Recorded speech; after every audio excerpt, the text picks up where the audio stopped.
Hello. First, I'd like to talk about the strengths I feel that my students have in this class and the strengths that I feel like I bring to this class.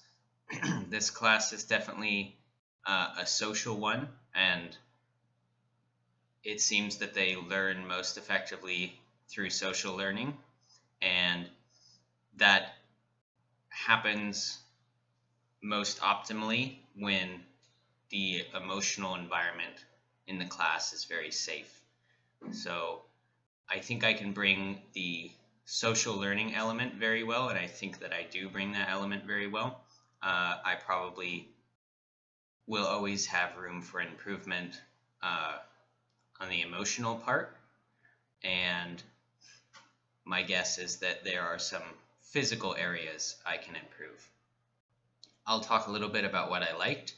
Um, I liked my name slip strategy, which is I have all the students' names in a box, in a small box on my desk on small slips of paper, and I'm able to draw from that box to make conversation, discussion, and question activities truly random. I think that works very well for the students uh, and very well for meeting standard one. Um, I believe I do have a really good rapport with the students that allows them to feel comfortable enough to take chances, so to speak, to answer difficult questions in class, knowing they may be wrong and they may need to be corrected. Uh, and they do tend to do that often, tend to speak out. There was definitely ample conversation. There was a lot of discussion, and this is definitely an indication of using English as we would in the real world, so a real world application.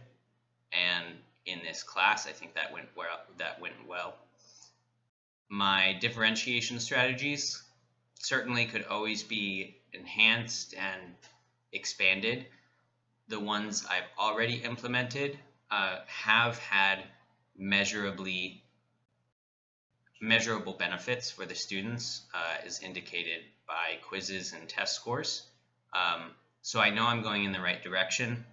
I recognize that I could always grow with those differentiation strategies, primarily with one student who has ADHD, one student who has special needs, and then one student who doesn't appear to have any learning difficulties, diagnosable, I would say, but does seem to have certain parts of the lesson go in one ear and out the other. So there's definitely some differentiation strategies or learning preferences for him that I could bring into my class.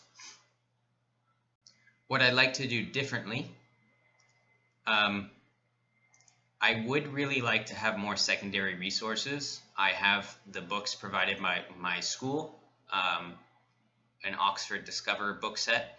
I have a reader, and I have a phonics book.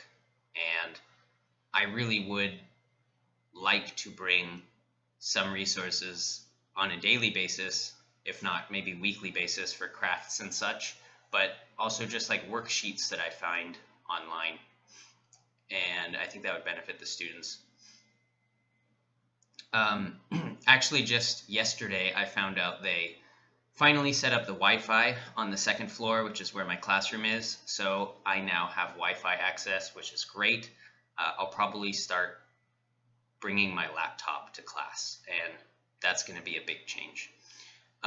Which leads into my another point I'd like to make that I'd like to do differently. I'd like to design more tech-enhanced lessons, so I will be able to from now on. Even just YouTube videos, neat pictures that I can show them. There's a lot of potential, a lot of possibilities there.